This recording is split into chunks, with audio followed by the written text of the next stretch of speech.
आप देखिए, भारत में तलाक शब्द ही नहीं है, एक भी तलाक नहीं है और एक भी आत्महत्या नहीं है भारत के किसी भी पुराण में। इतनी बड़ी दाढ़ी बढ़ाई जाती है पहले 2 महीने से पहले, फिर वो शेरवानी पहन लेते हैं। मैं तो हर उस विवाह के सफलता में मुझे संशय है जिसमें दूल्हा शेरवानी पहन के आया। पंडित जी ने मुहूर्त निकाला, पता चला कि उस मुहूर्त पर तो बारात आई ही नहीं, अभी तो बाहर डांस हो रहा है। जी बिल्कुल। भद्रा में विवाह हो रहा है, राहु काल में विवाह हो रहा है, मुहूर्त तो बीत गया आपके नाच के चक्कर में। अब हम करते क्या है कि हम लग जाते हैं विधायक जी की और किसी बड़े बिजनेसमैन या सेलिब्रिटी के स्वागत में।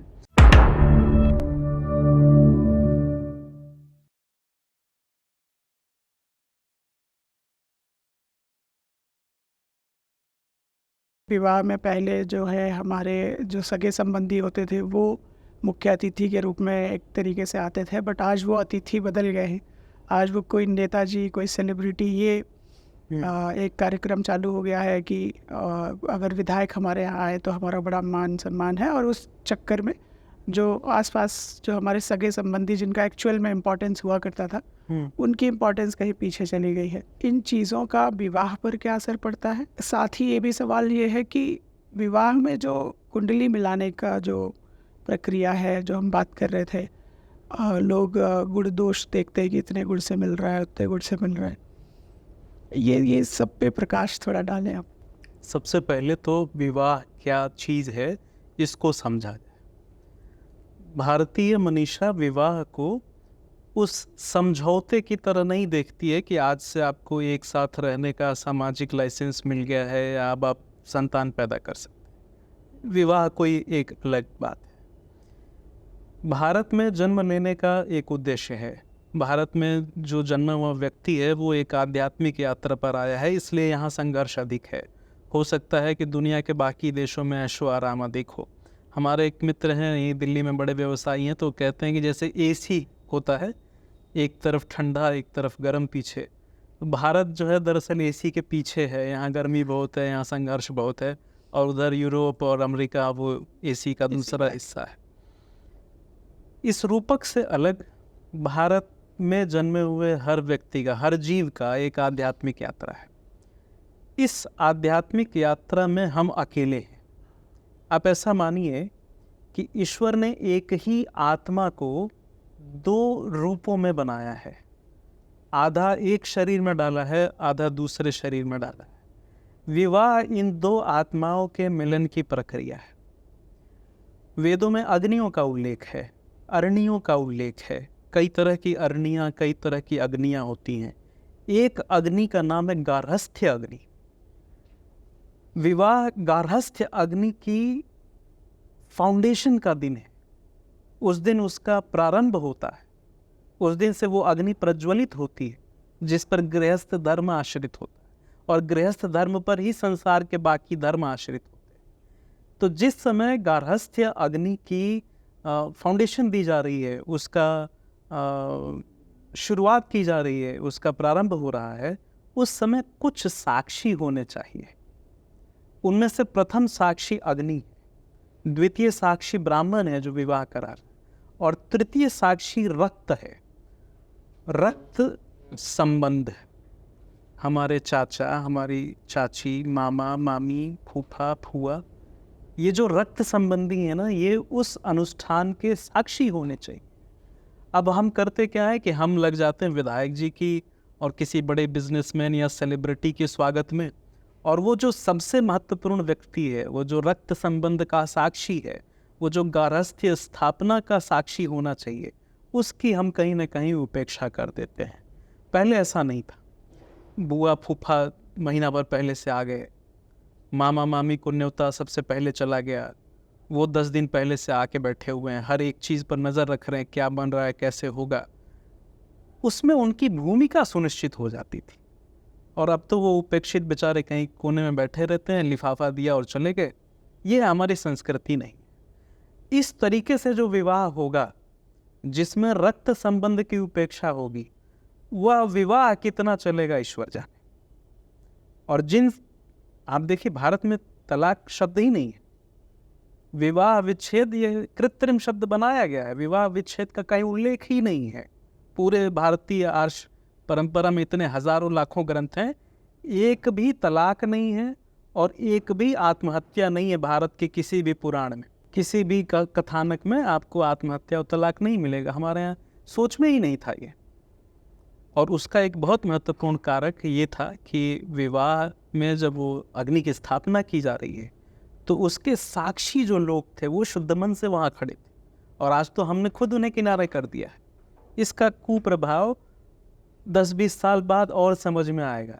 जो 2020, 22, 24 में विवाह हो रहे हैं, जब ये मैच्योरिटी की तरफ जाएंगे 35 में, 40 में, तो आप देखिएगा कि कैसी सामाजिक विद्रूपता का जन्म होता है।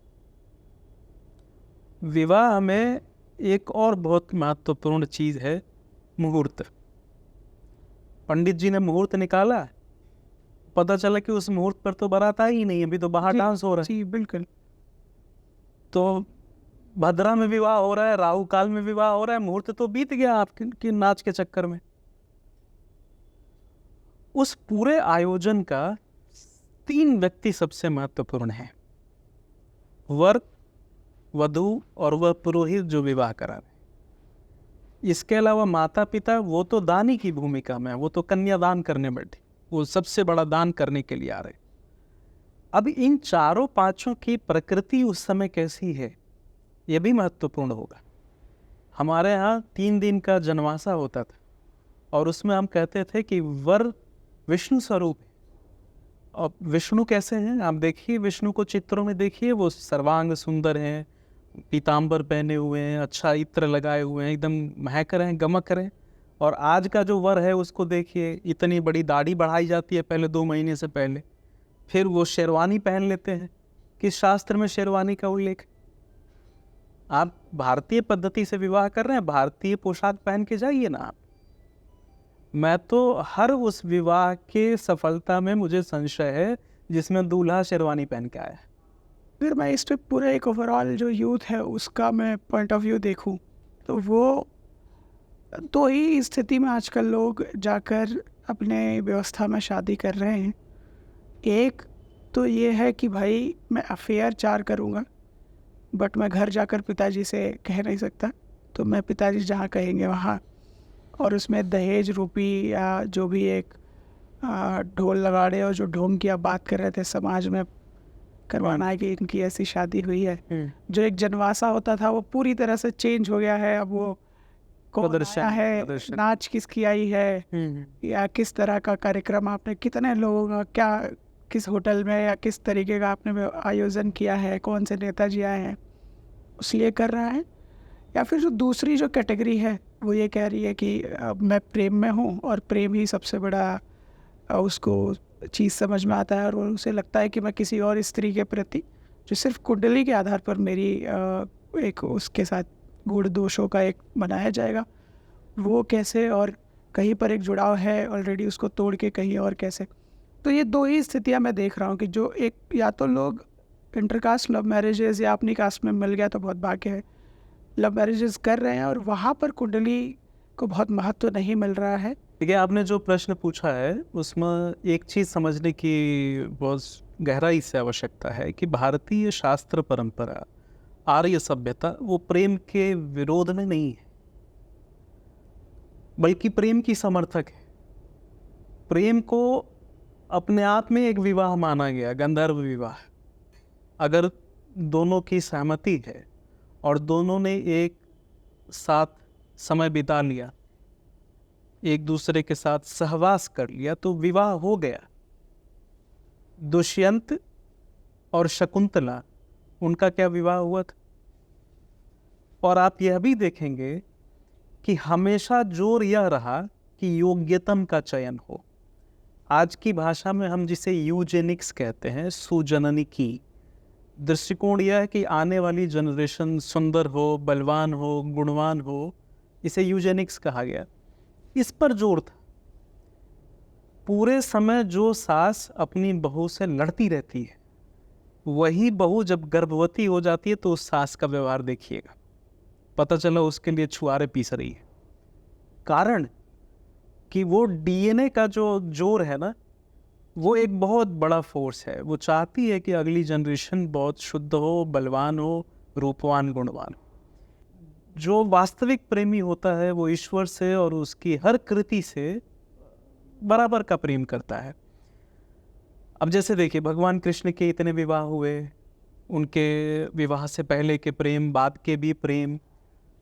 आजकल जिसको बेस्ट फ्रेंड कहा जाता है, भगवान कृष्ण उसको द्वापर में जी चुके हैं। कृष्ण और कृष्णा बेस्ट फ्रेंड है, कृष्ण और द्रौपदी बेस्ट फ्रेंड है। द्रौपदी के चरित्र पर इस आक्षेप भी लगाया जाता है कि वो कृष्ण की भी भोग्या रही हो, हालांकि महाभारतकार ने इसमें कहीं कोई संकेत नहीं दिया है, ना ऐसा था कि वो दोनों सच में अनन्य मित्र भाव से जीवन को जी रहे थे। अर्जुन के 3 विवाह हैं, एक पत्नी, कई उनके 5 पति हैं द्रौपदी के, ऐसे रामायण में और अनेक दूसरे ग्रंथों में। और उसी में शाश्वत प्रेम भी है। आप नल दमयंती का प्रेम देख लीजिए। कहने का आशय ये है, अपनी पत्नी से भी प्रेम हो सकता है, इस चीज़ को समझा जाए। केवल विवाह के पूर्व का प्रेम ही प्रेम नहीं है, विवाह के बाद का भी प्रेम उतना ही अद्भुत त्वरा के साथ उस प्रेम को जिया जा सकता है। भारत में इसकी परंपरा रही है, अपनी पत्नी। हालांकि आजकल लोग उसका मजाक उड़ाते हैं। अभी किसी का मैं वो सुन रहा था, उसने कहा कि कितना शरीफ शख्स है, पत्नी पर फिदा है, और उस पर कमाल ये कि अपनी पर फिदा वो एक मजाक एक अलग विषय है। निज पत्नी से भी प्रेम हो सकता है। भारत में बहुतायत लोगों का जीवन ऐसे ही रहता है, परंपरा ही रहती है। दरअसल जिसे हम आज प्रेम कह रहे हैं वो एक बहुत सूक्ष्म स्तर पर केवल इन्फैचुएशन है, आकर्षण है। और वो आकर्षण भी छद्म आकर्षण है, केवल शरीर का आकर्षण। कैसा आकर्षण? वास्तव में हम जिनके साथ लंबा समय जीते हैं, व्यतीत करते हैं, जो रिश्ते बहुत लंबे चलते हैं, ये वो लोग होते हैं जिनके साथ हमारे ऋणानुबंध होते हैं। पूर्व जन्मों के जो ऋणानुबंधन है वो इस जन्म में परमानेंट रिश्ते बन के आते हैं। मनुस्मृति ने, पराशर स्मृति ने, इन्होंने बहुत स्पष्ट कहा है कि वर्ण मर्यादा का लोप ना हो। इसका एक तरीका तो है कि अपने वर्ण में विवाह किया जाए। किन्हीं परिस्थिति जन्य कारणों से अगर ऐसा नहीं हो पा रहा है तो ब्राह्मण को अधिकार है कि वो क्षत्रिय वर्ण की कन्या ले आए, या वैश्य वर्ण की कन्या ले आए, या शूद्र वर्ण की कन्या ले आए। जैसे एक उदाहरण देखें आप, महर्षि च्यवन, जिनके नाम से च्यवनप्राश चलता है, वो महर्षि च्यवन ब्राह्मण थे, तपस्या कर रहे थे। राजा की लड़की गई, उन्होंने समझा कि पता नहीं क्या चमक रहा है, इनकी आंख में तिनका भोंक दिया। तो राजा ने कहा, बोला अब कैसे प्रायश्चित करें? बोले इस कन्या का मुझे दान कर दो। हुआ ना विवाह। भगवान परशुराम का जन्म कैसे हुआ? ब्राह्मण पिता और क्षत्रिय माता से। तो पहले इस तरह के विवाह हुए हैं, है ना? लेकिन प्रतिलोम नहीं होना चाहिए। कन्या जो है अपने से नीचे वर्ण में नहीं देनी चाहिए। उसके पीछे ऐसा लॉजिक नहीं कि हम नीचे वर्ण वालों को कोई बहुत खराब जीव समझ रहे हैं, ऐसा नहीं है। दान सुपात्र को किया जाता है और दान अपने से श्रेष्ठतम को किया जाता है। इसलिए कन्या अपने से ऊंचे वर्ण में जाए या अपने वर्ण में जाए, ऐसी मान्यता है। लोक भी इसी आचरण को मानता है। ब्राह्मण अपने से नीचे वर्णों की, क्षत्रिय अपने वर्ण और अपने नीचे से वर्णों की, वैश्य उस तरह। अच्छा, ये जो नीचे ऊपर कह रहे हैं ना, ये हायरार्की है। ये ऐसा नहीं कि कोई नीच या उच्च है, ये हायरार्की है। जैसे ऑफिस में एक डायरेक्टर है, एक मैनेजर है, एक क्लर्क है, एक प्यून है, देयर इज एन हायरार्की। और वो हायरार्की हर समाज में होगी, हर सिस्टम में होगी। आप सोचें कि अगर सारे प्यून हो ऑफिस में तो ऑफिस की प्रोडक्टिविटी क्या होगी? सारे डायरेक्टर हो तो पानी कौन लाएगा? ठीक वैसे ही समाज ने एक इस तरह का विभाजन बना दिया। और मज़ेदार बात कि ये विभाजन कोई परमानेंट विभाजन नहीं था। तपस्या के दम से, अपने व्यवहार के दम से जैसे कैदी छूट जाते हैं, वैसे ही लोगों को अलग अलग आस्पद भी राजन्य वर्ग घोषित कर देते थे कि आज से आप फलाओ। अब जैसे आपको मैं अपनी कहानी बताऊं, हमारे जो पूर्वज थे वो गहरवार महाराजा के कुल पुरोहित हुआ करते थे, उनको कुलगुरु हुआ करते थे, ज्योतिष और वैद्यकी करते थे। और वहाँ हम पराशर गोत्र के मिश्र थे। तो एक बार क्या हुआ कि हमारे कोई पूर्वज वो आम तोड़ रहे थे बागीचे में, और महाराज हाथी पर चढ़े हुए आए। सड़क पर हाथी, नीचे बागीचा। तो महाराज जी ने वहाँ से प्रणाम किया। तो हमारे पूर्वज पेड़ पे चढ़ गए और पेड़ पर चढ़ के फिर उन्होंने आशीर्वाद दिया कि आपका कल्याण हो राजन। राजा ने कहा आपने ऐसा क्यों किया? बोले मैं आपसे नीचे से रह के कैसे आशीर्वाद देता, आशीर्वाद तो ऊपर से नीचे आएगा ना।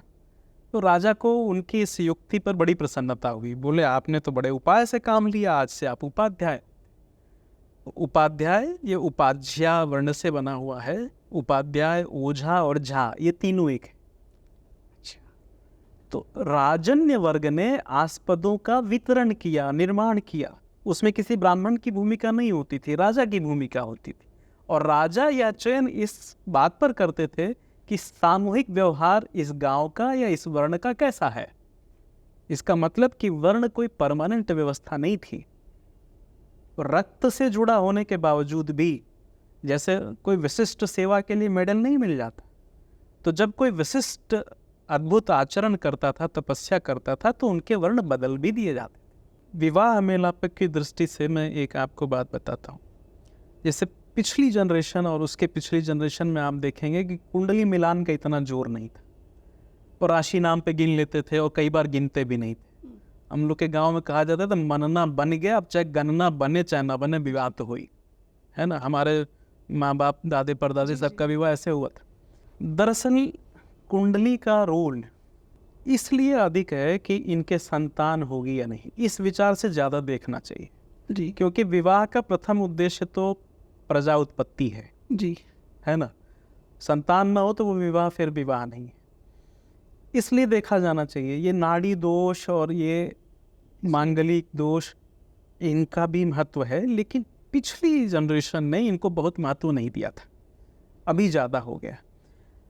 अब विवाह में जो देरी हो रही है, मैं सबको खुल के कहता हूँ, और मेरे पास प्रमाण के तौर पर वाराह मिहिर है, कमलाकांत भट्ट की पुस्तकों में लिखा हुआ है कि अगर 27 वर्ष की आयु ज़्यादा हो गई पुरुष और स्त्री दोनों की, तो नाड़ी दोष का चिंतन न करें। और ब्राह्मण के अलावा बाकी वर्ण तो नाड़ी दोष के बारे में सोचे ही नहीं। मंगली जिसे कहते हैं, मंगली दोष, वो भी 27 वर्ष के बाद अपने आप समाप्त हो जाता है। लेकिन इस चक्कर में पता नहीं कितने विवाह लेट हो रहे हैं। हालांकि सगोत्री विवाह एक तरह से स्पष्ट रूप से पूरे भारतवर्ष में वर्जित है, प्रतिबंधित है। उसके पीछे कई कारण हैं, वो सामाजिक कारण भी हैं।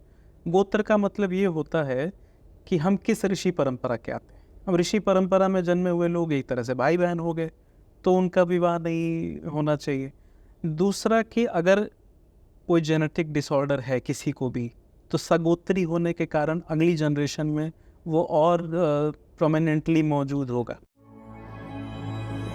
राहु और बुध दोनों को ठीक करना हो तो चंद्रमा के उपाय करो, इन तीनों को ठीक करना है तो गुरु के उपाय करो, इन चारों को ठीक करना है तो केतु के उपाय करो, और सभी ग्रहों को ठीक करना हो तो सूर्य का उपाय करो।